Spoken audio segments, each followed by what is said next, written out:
Hi, this is Steve Peshko at Office365Mon.com. Today we're going to look at how you go about configuring a new subscription in Office 365 Mon. So to begin with, when you're getting started for the very first time, anybody can come in and create a free 90-day trial version of our service. To do that, you can come down here and click the Start Now link. You can also go up here to the Configure and click Configure Office 365 Mon. It'll take you to the same place. So we'll go ahead and we'll click the Start Now link. First thing you're going to need to do is to log in with your Azure Active Directory account that you're using for your tenant.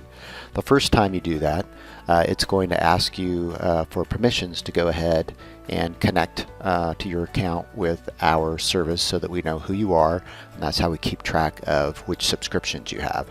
So we'll go ahead and say, yep, that's okay, and we'll accept the request for permissions. Then we're going to go ahead and we're going to provide some basic information about the subscription. So we'll just type in a company name and an email address. One thing about the email address is it's really important to use a valid email address. Make sure you're watching your junk mail right after you create this, because what we'll do is we'll send an email to whatever address you've provided here, and that's going to include an activation code. And you'll need that activation code to go ahead and light up all of the features for 90 days after you create your trial subscription. Sometimes those emails go to the junk folder, so that's what I say right after you create it. You should be checking, because normally it just takes a couple of minutes or so for that email to show up. So we'll go ahead and we'll click on the Submit button.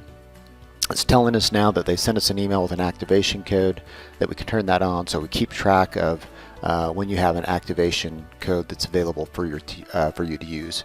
And we see our subscription here. So actually, let's go back over to our email folder, and we'll check this to see if we have our activation code email when that comes in. And actually, while we're waiting for that to come in, we'll go ahead and we'll take a look at some of the things then that we can configure here with our subscription. So we have our basic subscription information with our contact information and our company name. You can change that at any time.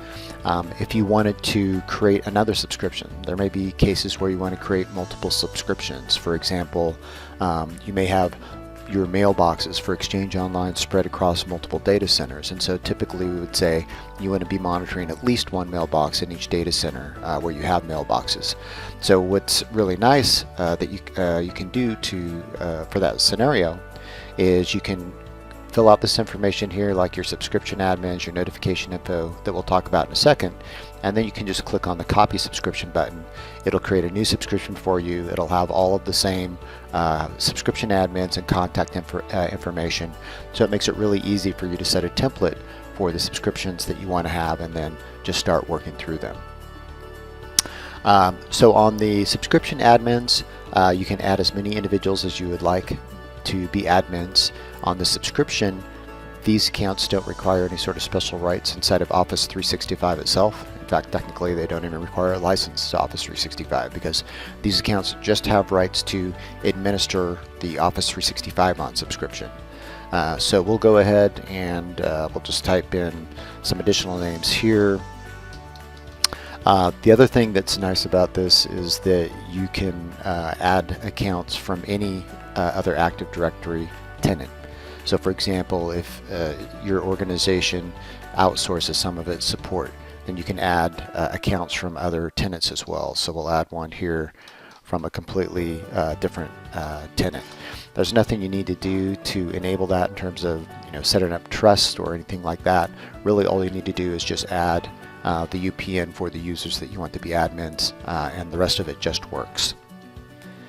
In the notification info section, here you can add as many email addresses or phone numbers as you would like to have to get notifications when something interesting happens. So something interesting could be like an outage starts or an outage ends, but we can say we want our Office 365 admins to go ahead and get an email every time something happens. If you want to add other text messages, etc., as many as you want to add in there, you can do. The send notifications when an outage is ongoing edit box. So what we're saying here is that we're not going to send notifications in this case unless an outage has been ongoing for at least 5 minutes.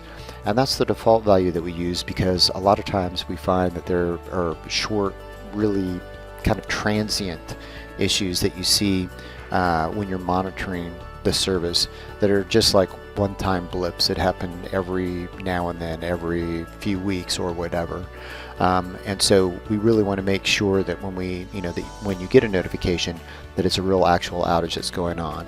Now, if you wanted to get every single blip that occurs, then you could set that to 0 and then click this the button here to change that. But otherwise, we typically recommend that an outage is ongoing for a few minutes at least before you get notified about it.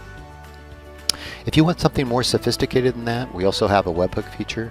The webhook feature allows you to type in any URL in here that you want to be used as your webhook, and then what we'll do is every time we send a notification out, an email and text message, then we'll go ahead and also post some data to whatever URL you type in here. That data is described here in our subscription management API, and it will include things like, this is the subscription that triggered it, this is the type of event it was, here's some more information about why this event was triggered, etc.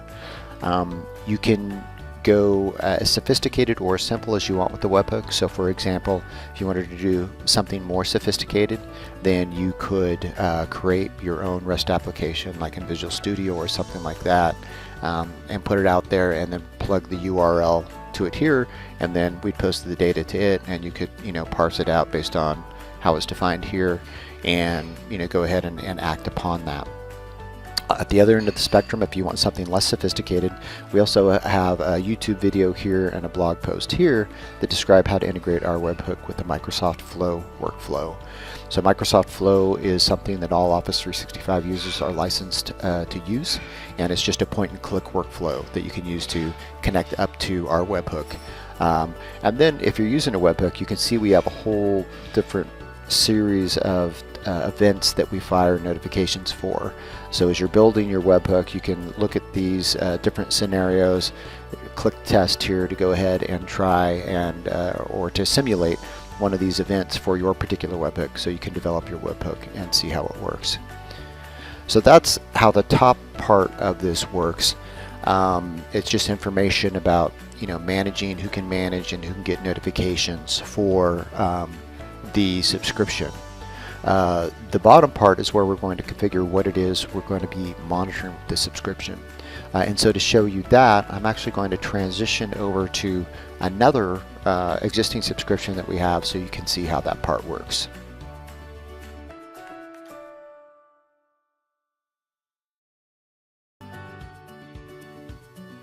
Okay, so we're going to go ahead and continue on now with configuring our subscription. We have our activation code that we got now in our email, and so you can see here, like it shows on the page, you have an activation code you haven't used yet, so you can go to the My Features page to enable your features once you get that activation code. You can see when we first come into here, we just have this one individual feature, but we'll go ahead and we'll paste in the activation code we got, click the activate button, and now you see our activation code was successfully used, and we have a whole slew of features now that we can use and see in our subscription for Office 365.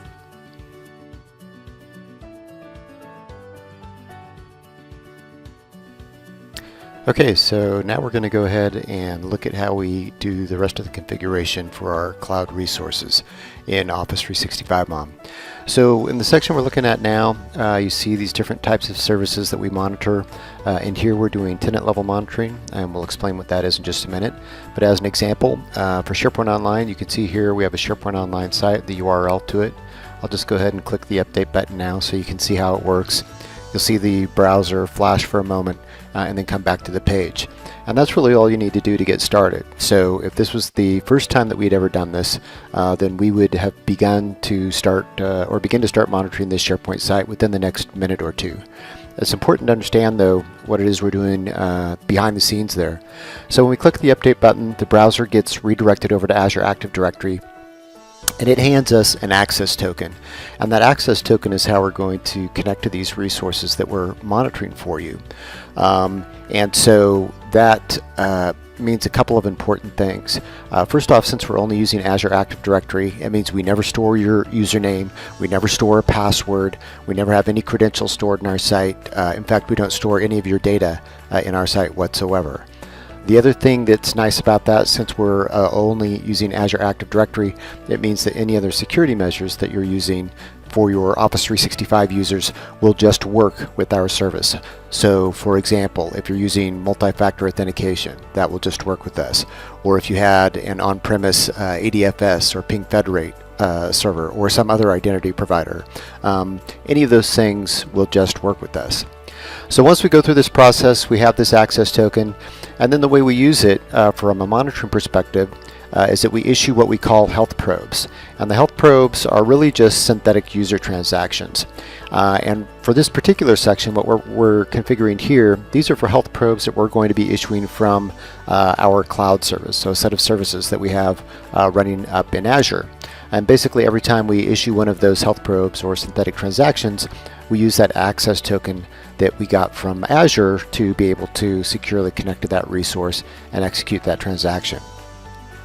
So right below the SharePoint Online info section, you also begin to see some of the other things that we can provide monitoring for and notifications for with respect to your tenant. So underneath here, you'll see for monitoring SharePoint and OneDrive, they have the concept of something called the health score and a request duration. And the health score is actually both of these are values that Microsoft returns to us every time we issue one of these synthetic transactions. The health score specifically is a value between 0 and 10 that represents the overall health that Microsoft is reporting for the servers in your particular Office 365 tenant up in the Microsoft cloud. So a health score of 0 is the healthiest, a health score of 10 is the least healthy.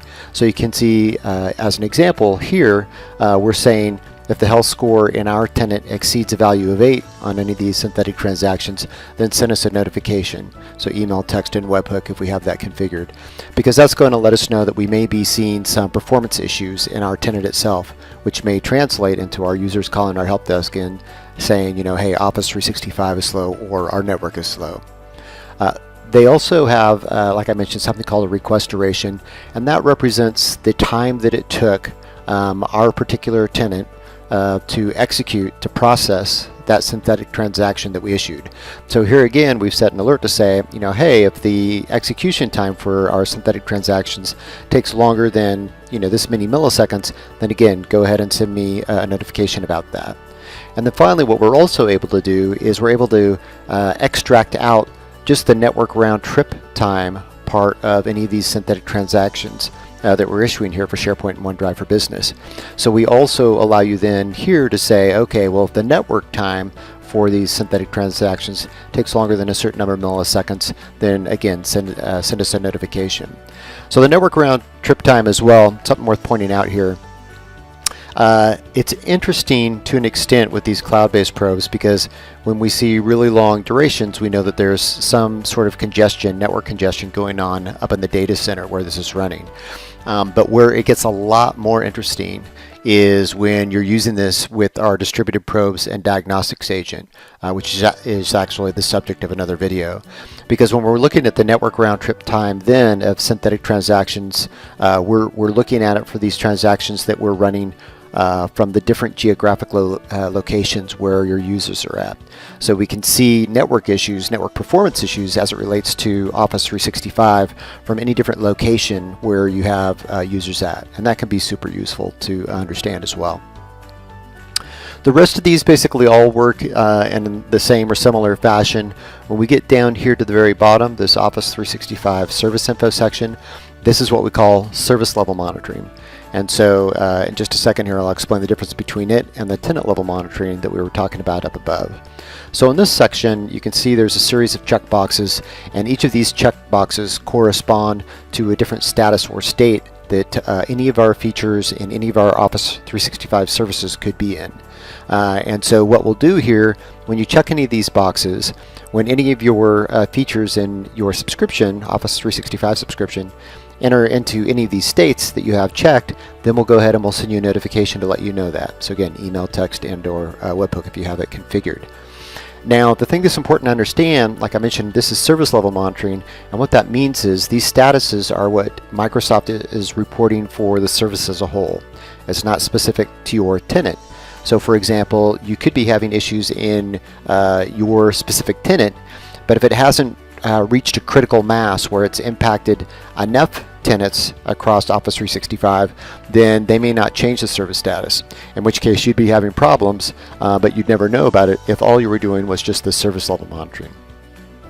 In addition to that, you can also see big time lapses from when problems first start occurring until these service statuses change. So for example, like if there was a big Office 365 outage, you know, from the time when the very first tenants are impacted until they change the service status, you know, that could be a while. It could be an hour, it could be a couple hours or more. So again, there could be some real time lapses there from when problems happen until you actually hear about them if all you're doing is the service level monitoring. So we contrast that up here with the tenant level monitoring, and like I mentioned earlier, with the tenant level monitoring, we're issuing these health probes, these synthetic transactions, and we're issuing them against your specific tenant, and we're doing that about once every 1 to 2 minutes or so. So you can really find out really very quickly if you have any issues in your specific tenant using the tenant-based monitoring. So that's the basics of configuring your Office 365Mon subscription. We'll go ahead and we'll look at some of the data points that you get from doing that now. We'll start with the My Info page. The My Info page is what we call your 360-degree view of your tenant. So to begin with, up here we have some basic information about your subscription, and then over here the monitored resources. You'll see the status of all the different resources that we're monitoring for you with this particular subscription. This is literally up to the minute status because it's based on that tenant level monitoring that I was describing. So this is from those health probes that we're issuing to your tenant about once every 1 to 2 minutes or so. Over here in the services and features section, this is that service level monitoring that I was talking about. And so you can see all the different services that are part of our Office 365 subscription. You can see Microsoft Teams right now is showing that it's in a service degradation state. If we go ahead and click on the service name, that will expand to show all of the features that Microsoft reports as being part of this particular service. So you can see from this that it's showing the Teams component feature inside the Microsoft Teams service is in a service degradation state, and that's why you see that up here for the Microsoft Teams service. But you can also see as you drill into some of these others like SharePoint Online, you can see there's a whole series of features that are part of that service as well. So we'll show you the status of all of them. You can drill into any of these services at any point to see what their individual status is. Over here in the current messages, if we drill into this a bit further and we'll click on some of these, you'll see what these are those messages that are sent to your service health dashboard, and we bring them into the site here for you. And again, this is why we call it the 360-degree view of your tenant, because we're bringing all this information together from these different locations, so you don't have to bounce around to 2 or 3 or 4 websites to try and pull together all this information about the health of your tenant. And then finally down here is the availability summary. And here you'll see the availability of the different resources that we are monitoring with this particular subscription. In this case, this tenant has been monitored for going on 4+ years now, and so if we have multiple years that we've been monitoring the subscription, we'll show you the same month's availability statistics for prior years as well, so you can see what the availability is like for the same month year over year. In addition to that, we have 2 different report galleries. We have the basic report gallery. There are 2 kinds of reports in here. There are some reports that apply just to your tenant, and they'll start with yours, so like your outages, your health checks, etc. And then we have some reports that aggregate data across all Office 365Mon customers, and they start with all Office 365Mon. When we get into the advanced report section, our gallery, in this gallery, all of the reports that you see in here, these are all specific just to your tenant. So these are data points from your tenant alone. So for example, we'll look here at the average response time, and this is going to tell us what the response time is like for these health probes that we've been issuing recently, to tell us, you know, what the performance is like for these different resources that we're monitoring. And with all of these items in here, all these resources that are being monitored, anytime you see one of these charts with a graphical legend here, you can always click on these items in the legend to take them off or add them back into the chart. So for example, if we wanted to drill into just OneDrive for Business to see what it's like, then we can go ahead and we can click on these other items to take them off the chart, and now we're just looking at what's our performance like with OneDrive for Business. If we want to look at OneDrive as well as SharePoint, then we can add both of those items on, and we can see, you know, what that performance is like for those resources. SharePoint Health Scores, this is pulling out that data that I was mentioning earlier about the request durations, is what this first chart is showing us here. So again, this is showing us what those request durations are like up in our tenant in Office 365. And for the most part, we're not doing too bad in here. We do see a few spikes, and actually especially back in here, it looks like there was about a 20 to 30 minute period where the performance was actually being impacted by our tenant at that time, because we see some higher request durations back in here, where we're into the 1700, 3000, 4000 range, and then a couple of spikes here and there. But again, if those request durations get high enough, then to your end users, it's possible, quite possible, that they'll notice that, and they may call help desk and go, hey, Office 365 is slow, or our network is slow, and for you to try and understand where or why that might be happening, this is one of the first places that you would come to look to figure out, okay, is this an issue with our tenant, or is this an issue with our network? Now, this is just looking at the request durations for those recent health probes that we've issued. And we know that they're a little higher than normal because we also have daily summaries as well. So we can see what our daily averages are for request durations as well. We can actually see that, for the last, about 6 weeks, we've been trending upwards somewhat in the request durations that we normally see in our tenant. But even for SharePoint, we see, most of the times we're kind of in this about 450 to 650 kind of range with a couple spikes in there. So, when we saw those request durations for our recent transactions for that segment of about 20 minutes or so, where it was getting up into the 1500, 3000, 4000 range, we can tell by looking at what our daily averages are for request duration that that's actually out of the norm. It's quite a bit slower than we normally see. The server health recent requests, same sort of data here. And again, just like 20 minutes ago or so, or at the initial 20 minutes or so of this chart, we notice some elevated request durations. We also see some slightly elevated health scores as well. We see a little burst right in here of about that same 20 minutes where our health scores were not quite as good either.